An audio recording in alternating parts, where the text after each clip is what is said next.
So finally getting a chance to do a little recap on Florida. I've been home for a couple days, but I've been busy and wanted to sit down this afternoon and do a little recap. I took a different approach for Florida this year. I decided when I went to Florida, I was going to do things a little simpler. And Florida wasn't what I was expecting. You know, you go to Florida in early February, mid-February, you think spawn. And when I got down there, it just seemed like we were kind of in between the spawn cycle. I know a lot of fish already spawn because there was a lot of fry on the St. Johns River, a lot of fish garden fry, and that's pretty much how I caught the vast majority of my fish on the St. Johns River was garden fry. 90% of those bass I caught on, this is an old Jackall squad minnow.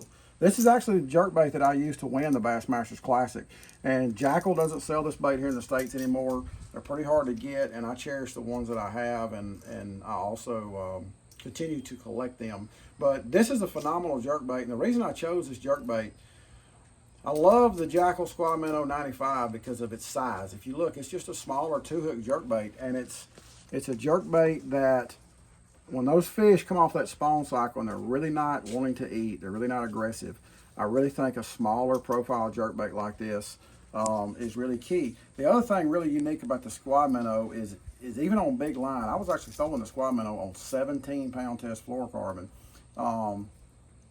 The bait still has a really good action. You put a lot of jerk baits on big line and it kind of kills them. I'm sure y'all seen that before. But the squad minnow performs really well on that bigger line, and the reason the bigger line was key is a lot of what I was fishing was only 2-3 foot deep. So if I threw it on, say, 12, you know, your typical jerkbait line, the bait just would run way too deep and stay stuck in the bottom all the time. But the only thing I was doing to the squad minnow of the package was just simply changing the hooks to the BKK Spear 21 round bends.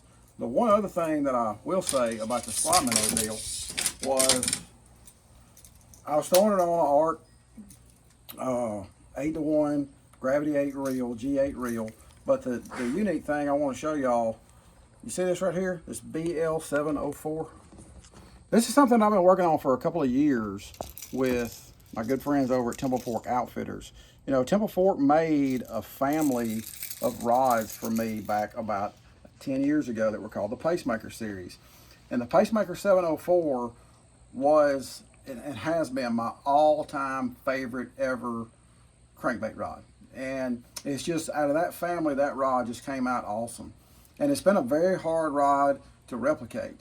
But this is, the BL stands for Black Label. This is going to be a Black Label TFO combined effort rod. Is something that we've worked on for a couple of years. We've built I don't know how many prototypes of it, but the tournaments in Florida were the first tournaments that I've actually got to fish with this rod during a tournament, and I can't tell you how happy I am. And there's a lot more to come on this. For those of y'all that follow me, you're going to see a lot more about this project over the next couple of weeks. The other thing that I did a lot of damage with in Florida was just my Black Label CP crawl, and you can guess what color I was using. It's a June bug. I mean, if you go anywhere in the South, even where I live here in Mississippi, June bug is just a fantastic color. Anywhere you go that you have that dark tannic looking water, June bug is a great choice. And I mean, this was real simple. The June bug CP crawl on a 3/16 and a 1/4 ounce weight, and I was just flipping this at targets, pads mostly. And the only thing I will say about this bait is I have this bait rigged on the new BKK Armor Point EWG hook, and this is the HD, which is a new hook. I'll show y'all in my little OCD box here.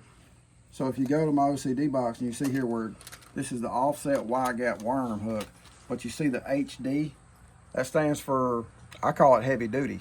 But it's a much stronger version of a wide gap hook than what BKK has offered in the past.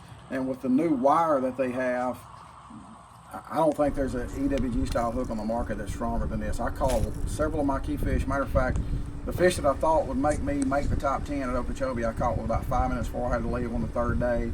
I ended up a little bit short, about a pound short, but the wind had quit blowing, and I just finally given up on throwing my jerkbait, and I picked the CP curl up and flipped it.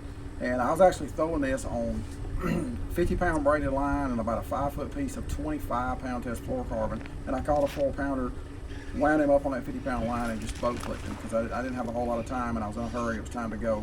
Put him in a live well, threw a 1-pounder back, and thought that was going to get us there, and we ended up just a little bit short. The other thing that I did rely on some, not a tremendous amount, but I'm going to definitely rely on this bait a tremendous amount in the future, is the new V&M blade. This is V&M's new bladed jig. Bladed jigs, there's a lot of them on the market. I helped V&M put this jig together, and I've been fishing with this jig now for a pretty good while. And the main thing about this jig that I like over a lot of the other bladed jigs, I personally am not a fan of the wire keepers. Y'all don't crucify me. I know a lot of y'all like them.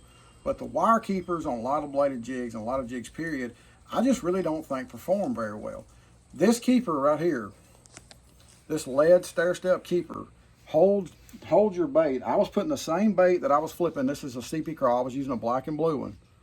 When you put your trailer on the blade with this keeper and you push it up on there, you can't get it off.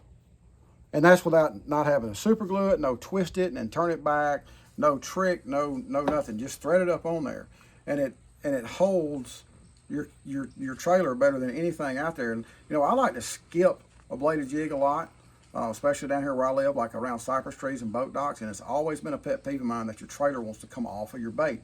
This eliminates that. You can see how hard it is to get that pulled off of there. And the CP Craw is not a tough bait. It's made from really soft material. The other thing about the keeper running back, for you technical guys, so when you have a wire keeper, your lead stops at the back, you know, at the head itself, and all of the shank of this hook is exposed, and it allows that hook to have more flex. Anytime you have any form of a wire, the longer you make it or the more that's exposed, the more flex it has.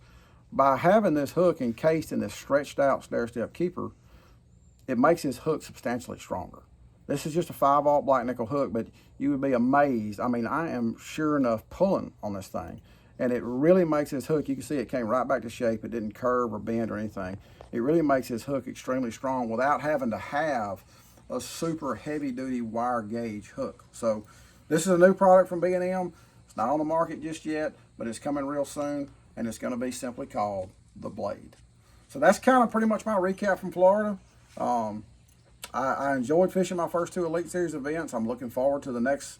I think we got 7 to go. So we're going to take them one at a time, and hopefully they'll all go as well. I know they probably won't, but in theory, I would like to think they'd all go as well or better than the Okeechobee one, which was the last one I fished.